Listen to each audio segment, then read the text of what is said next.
Hello everyone, welcome back to our channel. So today we are going to discuss about the one shot of class 9th chapter जो कि है improvement in food resources. इस chapter को one shot में ख़त्म करेंगे. ये class 9th का बहुत ही ज़्यादा इम्पॉर्टेंट चैप्टर है. फटाफट से इसे फिनिश करना है. एंड ये सारे जो नोट्स हैं अगर मिल जाएंगे आपको, अगर आप इन्हें कमेंट पे कमेंट करोगे कि आपको ये नोट्स चाहिए, तो फटाफट से बिगिन करते हैं. और सबसे पहले डिस्कस करते हैं that is about the food resources. So if we are talking about the food resources, तो फूड रिसोर्सेज हमें कहाँ से मिलते हैं? प्लांट से और एनिमल से. जितने भी लिविंग ऑर्गेनिज्म हैं उन सबको फूड की रिक्वायरमेंट होती है ताकि वो हेल्दी रह सके, ग्रोथ हो सके और उनकी डेवलपमेंट हो सके.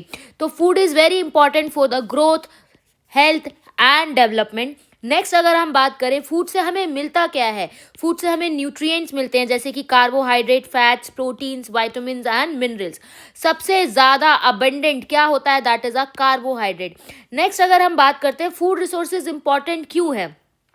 एज यू ऑल नो कि इंडिया की पॉपुलेशन इतनी बढ़ती जा रही है 1 बिलियन और अभी भी ग्रो कर रही है.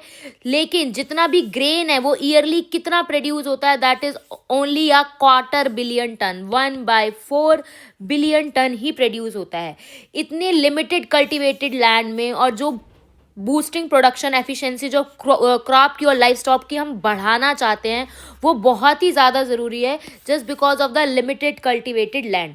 Next there are the two type of revolution जो कि है green revolution, white revolution. Green revolution किया गया था that is for the program launched in many countries to boost up the food production using modern technology, irrigation and improved seed. Whereas अगर हम white revolution की बात करें तो it is done for the programme for boosting the milk production. Next अगर हम बात करें हम कैसे कैसे इम्प्रूवमेंट कर सकते हैं क्रूप यील्ड में. नेक्स्ट अगर कितने टाइप की क्रॉप्स होती हैं. सबसे पहले अगर हम क्रॉप्स की बात करते हैं उनके एग्जाम्पल और उनकी वैल्यू, मतलब उनसे हमें क्या क्या मिलता है. सबसे पहले सीरियल्स और पल्सेस देखते हैं तो वीट, राइस, मेज, ब्लैक ग्राम, लेंटिल्स, उनसे हमें कार्बोहाइड्रेट और प्रोटीन मिलता है. ऑयल सीड्स जो होते हैं जैसे कि सोयाबीन, मस्टर्ड, ग्राउंडनट, सनफ्लावर, इनसे हमें फैट मिलता है. वेजिटेबल, स्पाइस एंड फ्रूट से जैसे कि कैरेट, स्पिनच और सिनेमन से मिनरल और वाइटामिन मिलते हैं. और जो भी फॉडर क्रॉप्स होती हैं जिन्हें एनिमल्स खाते हैं जैसे कि बरसीम and Sudan grass, they these are for the food for the livestock. Next अगर हम बात करें तो जितने भी क्रॉप सीजन्स हैं डिफरेंट क्रॉप्स रिक्वायर को डिफरेंट कंडीशन. ज़रूरी नहीं है सारी की सारी क्रॉप एक ही कंडीशन में सर्वाइव कर सके. तो हर एक क्रॉप के लिए हर एक डिफरेंट कंडीशंस की रिक्वायरमेंट होती है जैसे कि temperature, moisture, different photo period चाहिए होता है जैसे कि ड्यूरेशन ऑफ अ सनलाइट और amount of rainfall for the growth and completion of life cycle. दो तरीके की है. अगर हम बात करें खारिफ, राबी और zaid crop, there are 3 types of crop. Kharif crop जो होती है that is in a rainy season, June to October जो होता है, जिसमें आपकी क्रॉप्स आ जाती है paddy, pigeon pea, maize, cotton. Next अगर हम बात करें राबी क्रॉप्स की तो they are the winter seasons जो कि नवंबर से अप्रैल के बीच में आती हैं. Wheat, gram, pea, mustard. और जैद क्रॉप्स की अगर हम बात करें तो these are the crop of summer seasons जो कि मार्च टू जून रहती हैं, जिसमें आपका आता है वाटरमेलन, मेलन, क्यूकम्बर और पम्पकिन. तो इस पे आपका क्वेश्चन आ सकता है अगर हम क्वेश्चन की बात करें कि कौन कौन सी क्रॉप होती है, उनका क्या क्या सीजन ड्यूरेशन है और नेक्स्ट क्या क्या उनके एग्जाम्पल्स हैं. नेक्स्ट अगर हम बात करते हैं व्हाट आर द मेथड्स, मतलब क्या क्या मेथड्स हम कर सकते हैं जिससे हमारी क्रॉप की प्रोडक्शन जो है इंक्रीज हो जाए, अच्छी हो जाए. तो देयर आर 3 थिंग्स जो हमें करनी चाहिए कि जितनी भी क्रॉप की वैरायटी है या तो हम उसे इम्प्रूव कर लें. नेक्स्ट जो भी क्रॉप प्रोड्यूस हो चुकी है उसको प्रोटेक्ट कर सकते हैं और जितनी भी क्रॉप की प्रोडक्शन है उसको इम्प्रूव कर सकते हैं. नेक्स्ट अगर हम बात करें that is a crop variety improvement. तो क्रॉप वैरायटी इम्प्रूवमेंट में जब हमें क्रॉप की वैरायटी को इम्प्रूव करना है तो उस टाइम पे एक प्रोसेस किया जाता है जिसे कहते हैं हाइब्रिडाइजेशन. हाइब्रिडाइजेशन में हमें क्या करना है, 2 अच्छी अच्छी क्रॉप्स लेनी है, उनको आपस में या तो वो जेनेटिकली सिमिलर होनी चाहिए या डिससिमिलर होनी चाहिए जो कि एक नई वैरायटी लेकर आए और उस नई वैरायटी में वो सारे डिज़ायरेबल करेक्टरिस्टिक्स होने चाहिए जिसकी हमें रिक्वायरमेंट है. So that is known as hybridization. उसे हम हाइब्रिडाइजेशन कहते हैं.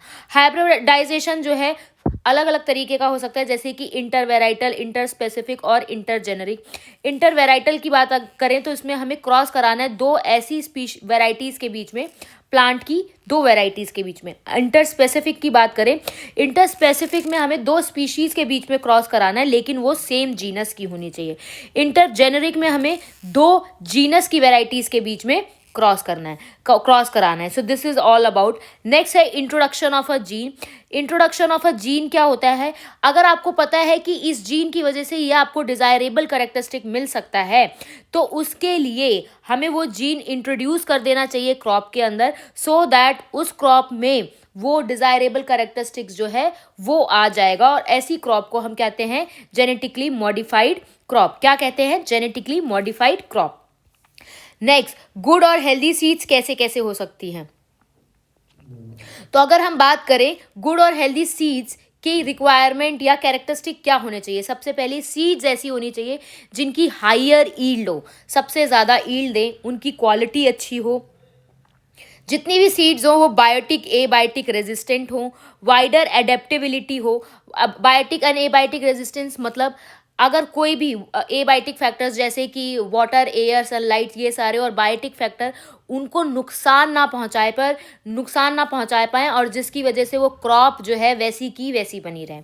वाइडर एडेप्टेबिलिटी का मतलब कि क्रॉप जो है वो अलग अलग डिफरेंट कंडीशन में, बाय चांस कोई डिफरेंट कंडीशन आ जाती तो उसमें भी वो ग्रो कर सके, ऐसा ना हो कि उसकी प्रोडक्शन जो है खराब हो जाए। Next, desired agronomic trait. कोई भी एक ऐसी हेल्दी सीड है तो उसके अंदर वो सारे ट्रेट होने चाहिए जिसकी हमें रिक्वायरमेंट है, जैसे कि उसकी हाइट अच्छी होनी चाहिए, ब्रांचिंग अच्छी हो, लीव्स अच्छे हों, फ्रूट्स अच्छे हों, और अच्छी प्रोडक्शन हो। नेक्स्ट, अगर हम बात करें क्रॉप प्रोडक्शन इंप्रूवमेंट की, अब हमने क्रॉप की ये अभी हमने क्या पढ़ा था कि हम कैसे क्रॉप के अंदर क्रॉप की वैरायटी को कैसे इंप्रूव कर सकते हैं। नेक्स्ट, क्रॉप की प्रोडक्शन को कैसे इंप्रूव किया जा सकता है।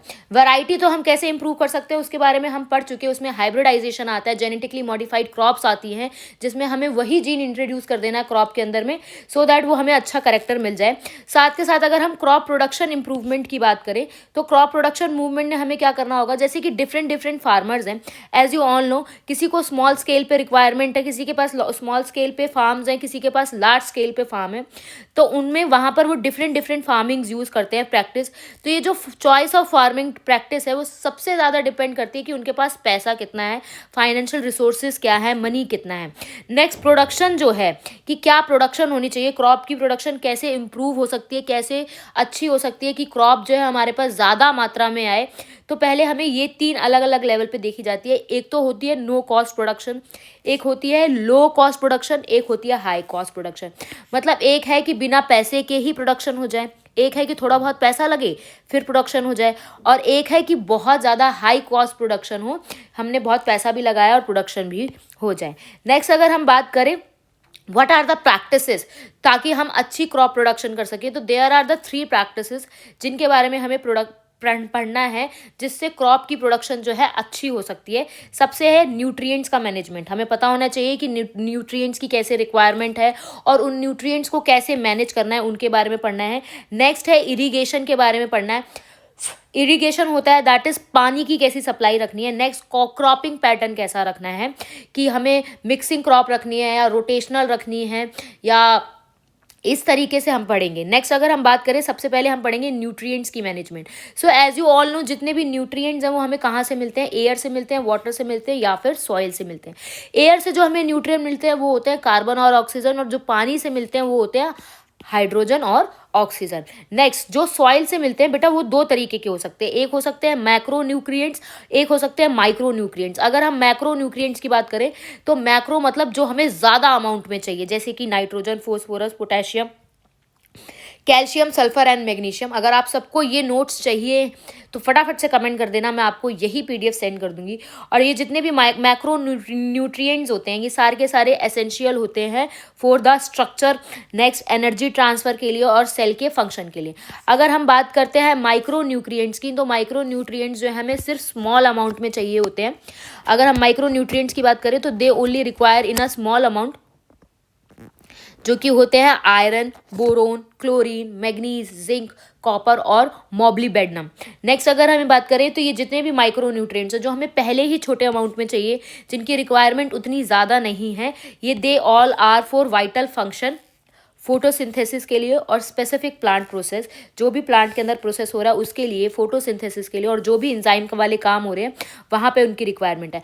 अगर सपोज करो ये न्यूट्रिएंट्स हो ही ना प्लांट में, अगर what happen if plant lack these nutrients, तो ईल्ड अच्छी नहीं होगी, प्लांट उतने अच्छे से रिप्रोड्यूस नहीं कर पाएगा और जो प्लांट है उसको डिजीज जल्दी हो जाएगी। नेक्स्ट अगर हम बात करें ये न्यूट्रिएंट्स मैनेजमेंट जो है वो कैसे किया जा सकता है, by adding fertilizer and manures, या तो फर्टिलाइजर्स ऐड करके या मैन्योर्स ऐड करके, सो दैट आपकी सॉइल जो है अच्छी हो जाए, फर्टाइल हो जाए। और सॉइल गेट फर्टाइल का मतलब सॉइल के पास वो सारे न्यूट्रिएंट्स, वो सारी चीज़ें होनी चाहिए जो एक क्रॉप को प्रोडक्शन के लिए रिक्वायरमेंट होती है, that is known as soil fertile. तो न्यूट्रिएंट्स का मैनेजमेंट हम ऐसे कर सकते हैं by adding fertilizers and manures, ताकि सॉइल हमारी बहुत अच्छी हो जाए, एकदम रिच सॉइल हो जाए जिसके पास वो सारी चीज़ें हैं, सो दैट उस पर क्रॉप अच्छे से आ सके। फर्स्ट ऑफ ऑल अगर हम बात करें मैन्योर की, तो ये मैन्योर जो है ईल्ड को इंक्रीज कर देता है।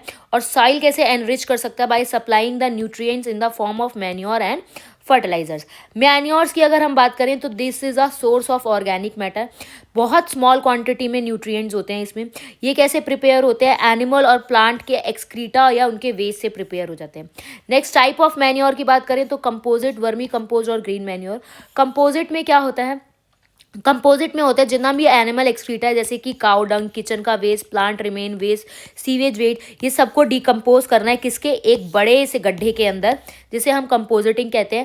वर्मी कंपोज में क्या होता है, जो भी वो गड्ढे के अंदर गया है बाय यूजिंग अर्थवॉर्म, जो अर्थवॉर्म है that is a farmer friend, ताकि वो जो डिकम्पोजिशन का प्रोसेस है वो हेस्टन हो जाए, मतलब बहुत जल्दी फास्ट हो जाए, और उसी को हम कहते हैं वर्मी कंपोस्ट। ग्रीन मैन्योर्स क्या होते हैं, कुछ प्लांट ऐसे होते हैं जैसे कि सन हेम्प और गुअर, जो कि थोड़े टाइम के लिए ग्रो किए जाते हैं और आफ्टर सम टाइम मल्च कर दिए जाते हैं by plugging in the field, जिसकी वजह से वो जो ग्रीन प्लांट है वो कन्वर्ट हो जाते हैं ग्रीन मैन्योर में, that is rich in nitrogen and phosphorus. अगर हम फर्टिलाइजर्स की बात करें तो ये फैक्ट्रीज में बनाया जाता है, फैक्ट्रीज में बनाया जाता है इसका मतलब केमिकल सब्सटेंस है, इसमें large amount of nutrients present होते हैं। फर्टिलाइजर जो होते हैं वो प्लांट इजीली उसे एब्जॉर्ब कर लेता है because they are soluble in water. Next fertilizer जो है कॉस्टली भी होते हैं।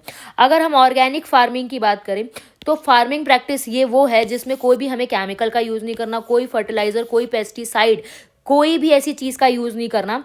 जितना भी प्लांट है या जो भी फार्मिंग हमने की है that is rely on only organic matter. अगर ऑर्गेनिक मैटर पे ही पूरी फार्मिंग रखनी है तो उसमें हमें मैन्योर की रिक्वायरमेंट होगी, bio agent blue green algae की होगी जिसे हम साइनोबैक्टीरिया कहते हैं, that is come under the kingdom monera. Bio fertilizers की रिक्वायरमेंट होगी जैसे, और नीम की लीव्स की रिक्वायरमेंट होगी, टर्मेरिक की होगी as a bio pesticide. Next है क्रॉपिंग पैटर्न। क्रॉपिंग पैटर्न जो है 3 तरीके का होता है, एक होता है मिक्स क्रॉपिंग, इंटर क्रॉपिंग और क्रॉप रोटेशन। मिक्स क्रॉपिंग में क्या होता है, 2 क्रॉप को एक साथ ग्रो कर दिया गया सेम पीस ऑफ लैंड में, उसे हम मिक्स क्रॉपिंग कहते हैं, जैसे कि वीट ग्राम, वीट मस्टर्ड और ग्राउंड नट एंड सल्फ्रा। नेक्स्ट अगर हम बात करें इंटर क्रॉपिंग, तो इसमें भी 2 या 2 से ज़्यादा क्रॉप एक ही साथ ग्रो की जाती है, लेकिन in a same field in a definite pattern. एक क्रॉप ऐसे ग्रो है तो एक क्रॉप ऐसे ग्रो, एक क्रॉप ऐसे ग्रो। इंटर क्रॉपिंग और मिक्स क्रॉपिंग जो है वो सिमिलरली सेम डेफिनेशन है, बस इंटर क्रॉपिंग में एक डेफिनेट पैटर्न वर्ड ज़्यादा आएगा, जैसे कि सोयाबीन, मेज, finger millets and cowpea. Finger millets होता है बाजरा एंड काउपी इज अ लोबिया। क्रॉप रोटेशन की बात करें तो हमें इसमें डिफरेंट डिफरेंट क्रॉप ग्रो करनी है वन आफ्टर द अदर एक ही फील्ड के अंदर। जैसे हमने बीन्स को ग्रो किया पहले ईयर में, फिर टोमेटो को ग्रो किया दूसरे ईयर में, और तीसरे ईयर में हमने स्वीट कॉर्न को ग्रो किया उसी सेम स्पॉट पे by the following year. This is known as crop rotation. Next है advantages of cropping pattern, help to maximise the nutrients use in the soil. ठीक है, क्रॉपिंग पैटर्न का क्या example है या ये किस लिए एडवांटेज है। पहली बात, एक ही सॉइल के अंदर आप एक से ज़्यादा क्रॉप यूज़ कर सकते हैं। नेक्स्ट, ये ज़्यादा न्यूट्रिएंट्स को मैक्सिमाइज बढ़ा देगा सॉइल के अंदर, सॉइल की फर्टिलिटी बनी रहेगी, वीड्स रिड्यूस हो जाएंगे, केमिकल फर्टिलाइजर्स की ज़रूरत नहीं पड़ेगी। It is a natural way to control the pest as well as, और ईल्ड भी इंक्रीज हो जाएगी। नेक्स्ट अगर हम इरीगेशन की बात करें तो इरीगेशन होता है that is a supply of a water to the crop at a regular interval of time. आपने क्रॉप कर दी, उसे पानी भी तो देना जरूरी है। नेक्स्ट है there are the lot of method, जैसे sprinkle irrigation, drip irrigation, rain water, dug wells, tube wells, watershed system, canals, river shift and tank system. Dug wells में आपने कुएं बना दिए, ट्यूबवेल्स बना दिए जाते हैं पानी के लिए, छोटे छोटे कैनाल्स होते हैं क्रॉप फील्ड के आसपास, रिवर लिफ्ट सिस्टम होता है, टैंक सिस्टम होता है। जिसमें से अगर हम बात करें मॉडर्न मेथड होते हैं ड्रिप और स्प्रिंकल। स्प्रिंकल सिस्टम में क्या होता है, ये एक फाउंटेन की तरह होता है, it is a sprinkle water over the crop, जिसकी वजह से इवन डिस्ट्रीब्यूशन होता है पानी का। नेक्स्ट ड्रिप सिस्टम की अगर हम बात करें तो वाटर की सप्लाई एक मतलब जैसे suppose this is a plant, ये यहाँ पे उसकी क्रॉप है, इसी के आसपास पे ही हम वाटर की सप्लाई रखते हैं, जो कि जहाँ पे ड्रॉप बाय ड्रॉप वाटर की सप्लाई होती है और जो कि डायरेक्टली रूट्स में जाती है using a pipe. This method is use where the availability of water is less, और ये मेथड वहाँ यूज़ किया जाता है जहाँ पानी की सबसे ज़्यादा कमी होती है। नेक्स्ट, अब क्रॉप को प्रोटेक्ट करना है भाई। क्रॉप आपने प्रोड्यूस कर ली, क्रॉप की वैरायटी अच्छी कर ली, और अब जो क्रॉप हमें मिली है उसे हम प्रोटेक्ट कैसे कर सकते हैं? To protect the crop against the disease causing organism. So there are the various method to use control. पहली बात, हम पेस्ट का कंट्रोल कर सकते हैं। नेक्स्ट, स्टोरेज, ग्रेन को है उन्हें स्टोर कर सकते हैं। टाइप ऑफ पेस्ट कैसे होते हैं, जैसे कि वीड्स होते हैं। वीड्स वो अनवांटेड प्लांट हैं जो कि आपके साथ क्रॉप फील्ड में साथ के साथ ग्रो हो जाएंगे, जैसे कि जेंथियम। इंसेक्ट्स की अगर हम बात करें तो इंसेक्ट्स जो हैं प्लांट को हार्म कर सकते हैं, जैसे रूट, उनकी स्टेम, उनकी लीफ को कट कर सकते हैं। साथ के साथ प्लांट की जो सेल सैप है उसको सक कर सकते हैं from various plants and animals. Next, अगर हम बात करें पैथोजन, तो पैथोजन वो ऑर्गेनिज्म होते हैं जैसे कि बैक्टीरिया, फंजाई, वायरस, जो कि डिजीज कॉज कर देते हैं इन अ प्लांट, जिसके लिए हमें क्या यूज़ करना पड़ेगा? पैथोजन के लिए फंगीसाइड यूज़ करना पड़ेगा, ताकि हम अपनी प्लांट की प्रोटेक्शन जो है कर सके। और पेस्टिसाइड यूज़ करना पड़ेगा, हर्बिसाइड यूज़ करने पड़ेंगे, सो दैट हमारा जो है इन क्रॉप जो है वो इंसेक्ट फ्री रहे। नेक्स्ट अगर हम बात करें स्टोरेज ऑफ ग्रेन, तो क्या होता है, देयर इज़ अ पॉसिबिलिटी कि स्टोरेज लॉस हो जाए। ठीक है, स्टोरेज मतलब ग्रेन्स का जो है लॉस हो जाए, उसके लिए बायोटिक फैक्टर्स भी हैं, ए बायोटिक भी फैक्टर्स हैं। जैसे हाई लॉस तब हो जाता है जब आपने बायोटिक फैक्टर्स जैसे insect, fungi, bacteria, virus, rodent, mites वगैरह आ जाएं, जिसकी वजह से आपने जो भी ग्रेन स्टोर किया है उसको खराब कर दे। तो देयर इज़ अ पॉसिबिलिटी कि आपने ग्रेन स्टोर किए उस टाइम पे insects, fungi, bacteria, virus, rodent, mites वगैरह आ जाए। ए बायोटिक फैक्टर क्या है कि जो आपकी ने ग्रेन स्टोर किया वहाँ पे टेम्परेचर, मॉइस्चर, ह्यूमिडिटी ये सब आ जाए। Effect of a poor storage, poor storage के क्या क्या इफेक्ट्स हैं? पहली बात है, जो क्रॉप का वेट है वो कम हो जाएगा, क्रॉप की क्वालिटी खराब हो जाएगी, क्रॉप के अंदर डिसकलरेशन आ जाएगा, और हो सकता है कि वो जो क्रॉप आपने ग्रो कर दी, जो कि आपने ग्रेन स्टोर किया है, उसके पास जो उसकी जर्मिनेशन एबिलिटी जो है वो कम हो जाए, मतलब वो दोबारा उतनी अच्छे से जर्मिनेट नहीं हो पाए। हमें क्या क्या मेजर्स लेने चाहिए? पहले हमें देखना चाहिए स्टोरेज करने से पहले कि जो भी हमारी क्रॉप है उसको हम अच्छे से थॉरली वॉश करके, फिर अच्छे से सुखा के, प्रॉपर सनलाइट में सुखा के, और फ्यूमिगेशन करें ताकि टू किल द पेस्ट। इसके बाद हम सनलाइट में प्रॉपर तरीके से क्रॉप को सुखाएं, थॉरली क्लीनिंग करें स्टोर करने से पहले। और what is a importance of proper storage? अब इम्पॉर्टेंस आपको सबको पता है, इंपॉर्टेंस क्या हो सकती है भाई? प्रॉपर स्टोरेज करने से ग्रेन की क्वालिटी अच्छी होगी, क्वालिटी अच्छी होगी तो क्वांटिटी अच्छी होगी, और ये इंश्योर होगा कि साल भर ख़त्म होने से पहले, सीजनल फूड आने से पहले, वो तब तक आपकी क्रॉप बनी रहेगी अगर आपने उसकी क्वालिटी और क्वांटिटी दोनों अच्छी रखी है। तो ensure year round availability of a seasonal food, जब तक दोबारा आएगा साल, तो आपके पास तब भी आपकी क्रॉप जो है मौजूद होगी। नेक्स्ट, अगर हम बात करें एनिमल हस्बेंड्री की, एनिमल हस्बेंड्री क्या होता है? It is a scientific management of domestic animals, जहाँ पे हमने खुद मैनेजमेंट किया है डोमेस्टिक एनिमल्स का इस सफिशेंट मैनर में, ताकि उनसे हमें अच्छे से फूड और जितने भी यूजफुल प्रोडक्ट्स हैं वो सब मिल सके। हमें इसमें 4 तरीके के पढ़ने, cattle farming, poultry farming, fish production और बी कीपिंग। कैटल फार्मिंग के लिए भाई, हम कैटल फार्मिंग क्यों करते हैं? सबको पता है, हमें मिल्क चाहिए, प्लगिंग फील्ड में चाहिए, फील्ड में हेल्प करते हैं वो हमारी खेती के टाइम पे। बुल कार्ट का हम यूज़ कर सकते हैं फॉर द ट्रांसपोर्टेशन। 2 तरीके की कैटल्स होती हैं, एक होती है हमारी एग्जॉटिक ब्रीड्स जो ईजिली नहीं मिलती हैं, और एक होती है लोकल ब्रीड्स। एग्जॉटिक ब्रीड्स जो है कैटल की वो है जर्सी, ब्राउन स्विस और हॉलस्टेनियन फ्रेशियन। और लोकल ब्रीड्स की अगर हम बात करें तो रेड सिंधी और साहीवाल है। नेक्स्ट, अगर हम बात करें मिल्च एनिमल्स वो वाले एनिमल्स होते हैं जो कि मिल्क प्रोड्यूस करते हैं, जैसे कि फीमेल कैटल। ड्रॉट एनिमल्स भी होते हैं, वो एनिमल्स जो सिर्फ एग्रीकल्चर में काम आते हैं और कोई भी मिल्क प्रोडक्शन नहीं करते। लैक्टेशन पीरियड की अगर हम बात करें तो period of milk production between the birth of young ones and the next pregnancy is called lactation period. तो लैक्टेशन पीरियड क्या होता है? लैक्टेशन पीरियड वो वाला पीरियड होता है जिसमें मिल्क का प्रोडक्शन होता है। जब यंग वन का बर्थ हो जाता है उसके बाद से अगली प्रेगनेंसी तक के हम पीरियड को लैक्टेशन पीरियड कहते हैं। मिल्क प्रोडक्शन जो है कैसे एनहांस हो सकता है? अगर हम चाहते हैं कि हमारी मिल्क की प्रोडक्शन जो है बहुत अच्छी रहे तो हम क्या कर सकते हैं, जो कैटल का लैक्टेशन पीरियड है उसको इंक्रीज कर सकते हैं। नेक्स्ट इसमें एक और टेक्निक आती है, क्रॉस ब्रीडिंग। ठीक है, हमें क्या करना है, कोई भी ब्रीड्स ले लेनी है, फॉरेन ब्रीड ले लो या लोकल ब्रीड ले लो, जो कि अच्छी ब्रीड्स हैं, उनको can provide a cattle with quality of increase lactation period and resistant to disease. उनके बीच में हम क्रॉस करा सकते हैं। सपोज दैट एक कोई कैटल है जिसके पास उसका जिसका लैक्टेशन पीरियड अच्छा है कि वो बहुत लंबे टाइम तक मिल्क प्रोड्यूस कर सकती है, दूसरी कैटल अगर हमारे पास ऐसी है जो रेजिस्टेंट है डिजीज़ के, तो हम उन दोनों को आपस में क्रॉस करा दें सो दैट हमारे पास एक ऐसी कैटल आ जाए जिसके पास दोनों क्वालिटीज़ हों एक ही कैटल के अंदर। नेक्स्ट अगर हम बात करें, शेल्टर मैनेजमेंट भी बहुत ज़रूरी है। जहाँ पर भी कैटल रह रही हैं वो एरिया साफ़ सुथरा होना चाहिए ताकि जो कैटल हैं हेल्दी रहें, कैटल को कोई भी डिजीज़ ना हो। जो भी कैटल्स वगैरह हैं वो एक कवर्ड शेल्टर में रखी जाएं सो दैट अगर कोई हार्श वेदर आता है या हार्श टेम्परेचर है या क्लाइमेटिक कंडीशन है उनसे उनको कोई नुकसान ना हो। नेक्स्ट, जो भी शेल्टर है, फ्लोर है शेल्टर का, वो सूखा होना चाहिए, क्लीन होना चाहिए। नेक्स्ट, हमें कैटल को नहलाना धुलाना भी चाहिए सो दैट उनकी स्किन जो है हेल्दी रहे, साथ के साथ वो डिजीज़ फ्री रहें, क्लीन रहें। नेक्स्ट अगर हम बात करें फूड रिक्वायरमेंट की, अब एज यू ऑल नो भाई कैटल हैं, हमें मिल्क दे रही हैं तो उनके खाने की रिक्वायरमेंट भी बहुत अच्छी होनी चाहिए।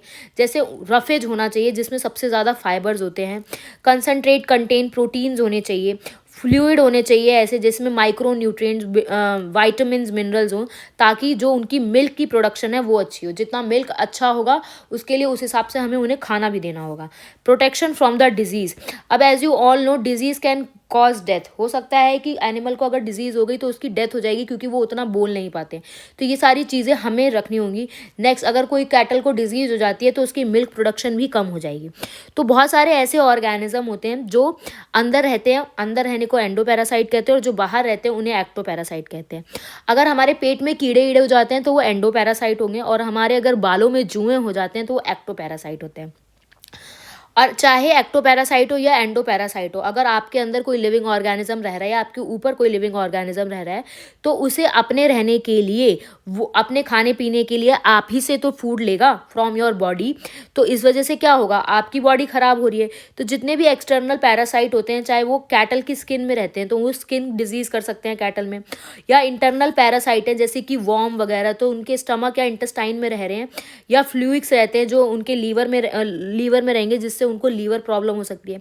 उसके अलावा बैक्टीरिया, वायरस जो है वो इन्फेक्शियस डिजीज़ कॉज कर सकते हैं, वो डिजीज़ जो एक दूसरे से जल्दी ट्रांसफ़र हो जाती है। नेक्स्ट है पोल्ट्री फार्मिंग।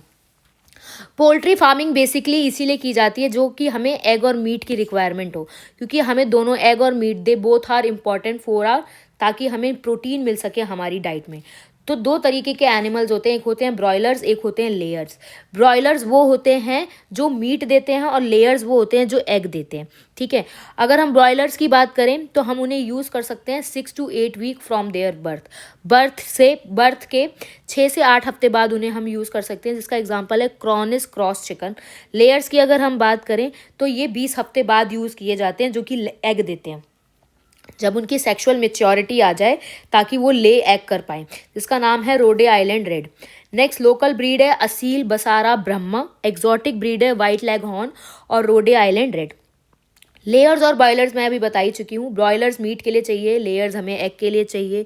लेयर्स जो हैं वो ज़्यादा बड़े हो सकते हैं विदाउट ग्रोइंग टू मच, मतलब ज़्यादा बड़े अंडे दे सकते हैं बिना बड़े हुए, लेकिन बॉयलर्स के लिए बड़ा होना बहुत ज़रूरी है क्योंकि उससे मीट की प्रोडक्शन जो है वो इंक्रीज़ हो जाएगी अगर वो ज़्यादा अच्छे से ग्रो कर जाएंगे।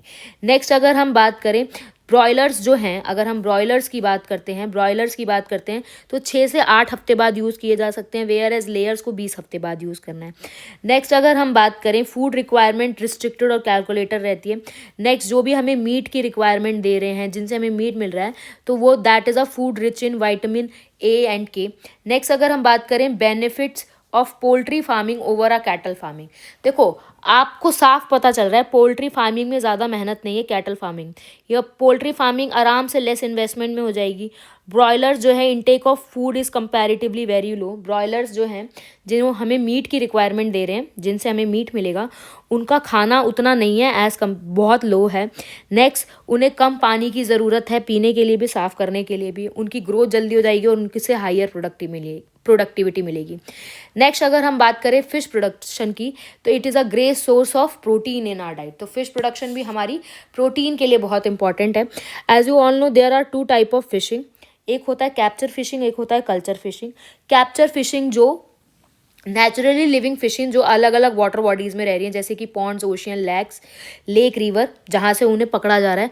कल्चर फिशिंग जहाँ पे हम डिज़ायर्ड वैरायटी, जो हमें वैरायटी चाहिए, उसी को कल्टीवेट कर रहे हैं एक कन्फाइंड एरिया में, और वहाँ पर हमें उनकी मैक्सिमम ईल्ड मिल रही है। इसी को हम एक्वा कल्चर कहते हैं। एक्वा कल्चर जो है ओशियन, रिवर, लेक्स, पॉन्ड्स हर जगह किया जा सकता है, लेकिन when it is done in a ocean, लेकिन वही एक्वा कल्चर को जब हम ओशियन में करते हैं तो उसे हम मैरी कल्चर कहते हैं। फिश प्रोडक्शन जो है वो पानी के ऊपर डिपेंड करते हैं, क्योंकि हमारे पास दो तरीके की फिशेज़ होती हैं। एक होती है मैरीन फिशेज़, एक होती हैं आइलैंड फिशेज़। मैरीन फिशेज़ वो वाली जो कि जिनके लिए मैरीन वाटर की रिक्वायरमेंट, आइलैंड वो वाली जिनके लिए फ्रेश वाटर रिक्वायरमेंट है। इनलैंड फिशेज़ में रोहू, कतला, कॉमन क्रैप आ जाता है। मैरीन फिशेज़ जहाँ पे पानी मरीन है, जैसे कि डीप सी फिशेज़ या कोस्टल फिशेज़, जिसमें कोस्टल में पॉम्फ्रेट, बॉम्बे डक आती है। ऑफ शोर और डीप सी में टूना और मैकरल आती है। There are several marine fishes जिनकी हाई इकोनॉमिक वैल्यू है। बहुत सारी ऐसी मैरीन फिशेज होती हैं जिनकी बहुत अच्छी इकोनॉमिक वैल्यू होती है, and they are farmed in a sea water area.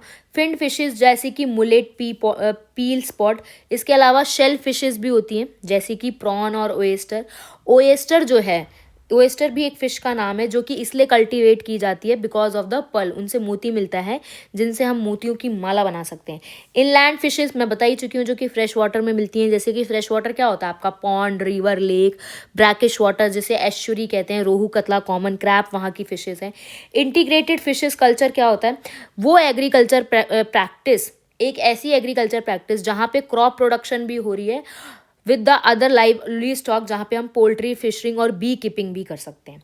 Next, इससे क्या होगा, इससे ये होगा कि जितने भी रिसोर्सेज हैं उनका हम मैक्सिमाइज तरीके से यूज़ कर सकते हैं और फार्म इनकम को भी बढ़ा सकते हैं। इससे क्या होगा, एनवायरमेंटल इम्पैक्ट जो है वो रिड्यूस हो जाएगा, क्योंकि एक बैलेंस इकोसिस्टम क्रिएट हो जाएगा। नेक्स्ट, अगर हम बात करें कंपोजिट फिश कल्चर की, जिसे हम पॉली कल्चर भी कहते हैं, जिसमें हमें क्या करना है, अलग अलग तरीके की फिशेस ग्रो करनी है एक ही वाटर रिसोर्स में, ताकि हम एक अच्छी मैक्सिमम क्वांटिटी में प्रोडक्टिविटी कर सकें। तो हमें क्या लेना है, फिशेस को सेलेक्ट करना ऑन देयर फीडिंग जोन पे, कि कौन सी फिशेस को कितना सफिशिएंट रिसोर्स कैसे मिलेगा, क्योंकि अलग अलग तरीके की फिशेस होती हैं। कुछ सरफेस पे रहती हैं, कुछ कॉलम पे, कुछ बॉटम पे। जो सरफेस पे कतला, कॉमन पे जो कॉलम पे रहती हैं, बीच में रोहू, और जो सबसे नीचे रहती हैं that is a common carp और मैरीएगल। एडवांटेजेस का है फिशेस कल्चर का, कि अलग अलग फिशेस को हम एक साथ रख सकते हैं, फीड करा सकते हैं अलग अलग लेवल पे, और अलग अलग सफिशिएंट अमाउंट ऑफ रिसोर्सेज का यूज़ कर सकते हैं। नेक्स्ट, अगर हम फिशिंग के एडवांटेजेस की बात करें, तो फिशिंग जो है एक सफिशिएंट अमाउंट ऑफ प्रोटीन दे रही है हमें हमारी डाइट में। फिशिंग जो है एक अच्छा सोर्स ऑफ इनकम भी बन सकता है, एज फिशिंग इंडस्ट्रीज़ भी हो सकती हैं, जो कि ऐसे लोग कोस्टल एरियाज़ में रह रहे हैं। नेक्स्ट, फिशिंग जो है, अगर फिशिंग करने से हम लोगों को जॉब भी प्रोवाइड कर सकते हैं इन अ फिशिंग इंडस्ट्री, जहाँ पे एक कैचिंग की अलग प्रोसेसिंग होती है, प्रोसेसिंग की अलग होती है, और सेलिंग फिशेज अलग होता है। डिसएडवांटेज क्या है, that is a unsustainable fishing practice can lead to depletion of fish stock. अगर हम ज़्यादा मात्रा में फिशिंग की प्रैक्टिस कर रहे हैं तो हो सकता है कि फिशेज का जो स्टॉक है उसको डिप्लीट कर दें, उसे धीरे धीरे ख़त्म कर दें। बहुत सारी ऐसी फिशेज हैं जो मानसून सीजन में ही ले एग करती हैं, which limit the growth of the population. Next है बी कीपिंग, जिसे हम येलो रेवोल्यूशन भी कहते हैं, जहाँ पे हमें बीज को रखना है, उनको केयर करना है, और हनी बी को मैनेज करना है एक लार्ज स्केल में, जिससे हमें हनी और वैक्स मिल सके। The setting up number of bee hives in a desirable location. Bee hives मतलब हमें bees के घर बनाने हैं एक ऐसी डिज़ायरेबल लोकेशन में, एक सिस्टमैटिक मैनर में, जहाँ पर उन्हें सबसे ज़्यादा पॉलन और नेक्टर का कलेक्शन मिल सके, जिसे हम एपीरी कहते हैं। ठीक है, पॉलन कहाँ से मिलेगा हमें? फ्लावर से। इंडियन वैरायटी जो है दैट इज़ अ डॉर्साटा और Apis indica. Next Italian variety भी है जिसका नाम है मेलीफेरा, जो कि इंडिया में यूज्ड होती है ऑन अ लार्ज स्केल। इसके अलावा अगर हम बात करें एडवांटेज ऑफ इटालियन वैरायटी, तो क्या है, इटालियन वैरायटी के भी कुछ एडवांटेज होंगे।